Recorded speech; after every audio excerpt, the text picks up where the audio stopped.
महबूबाबाद में एक रैली की, करीमनगर में भी उन्होंने रैली की और केसीआर पर कटाक्ष किए प्रधानमंत्री ने। वहाँ पर काफ़ी उन्हें अंधविश्वासी और फार्म हाउस मुख्यमंत्री करार दिया प्रधानमंत्री ने। साथ ही साथ उन्होंने कहा कि अगर विकास और सामाजिक न्याय के लिए वोट देना है तो सिर्फ भाजपा ही उस पर खरी उतरती है।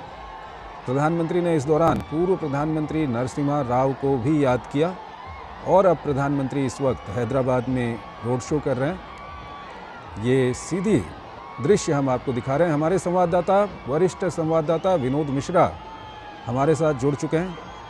अभी कुछ देर में हम उनसे बातचीत भी करेंगे। फिलहाल ये दृश्य हम आपको हैदराबाद से दिखा रहे हैं।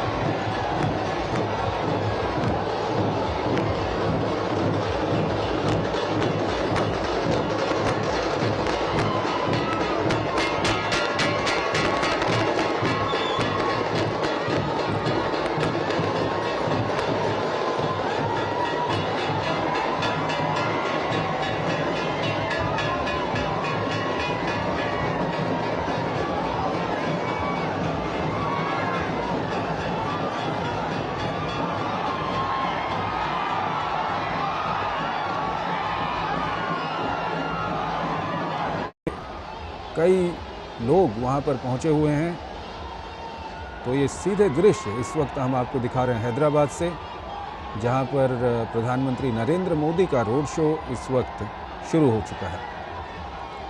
प्रधानमंत्री आज दिन भर कई स्थानों पर वहां मौजूद रहे। प्रधानमंत्री ने तिरुमाला तिरुपति देवस्थानम में भगवान वेंकटेश्वर के दर्शन किए।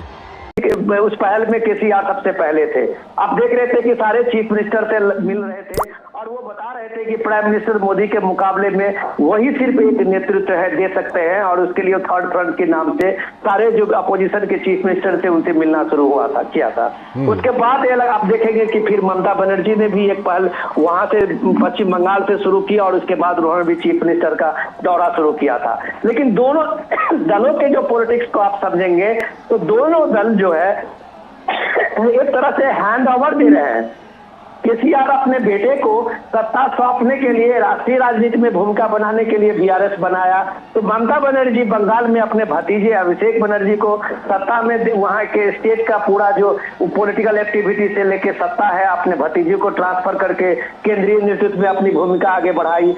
तो ये जो केसीआर की अपनी एक महत्वाकांक्षा है कि अगर वो 10 साल तक केसीआर ने जिस तरह का राज वहां किया है, शासन किया है, अगर उनको लगता है कि यहाँ लोगों के दिल में वो है, तो शायद वो बीआरएस नहीं बनाते, शायद वो राष्ट्रीय नेतृत्व की ललक उनको नहीं लगती कि वो पीएम मोदी के टक्कर देने के लिए एकदम दिल्ली का कुछ कर लेते। तो अगर अपने पार्टी, अपनी सत्ता को, अपनी पार्टी को अपने बेटे में ट्रांसफर कर रहे हैं, तो यही बात आज पीएम मोदी करीमनगर के इस रैली में कह रहे थे कि चाहे वो कांग्रेस हो, चाहे वो केसीआर की पार्टी बीआरएस हो, इस दोनों ने तेलंगाना के साथ पाप किया है। और ये पाप उनका ये है कि इन्होंने जो डेवलपमेंट है वो डेवलपमेंट के बदले करप्शन में इसको लूट का अड्डा बना दिया है।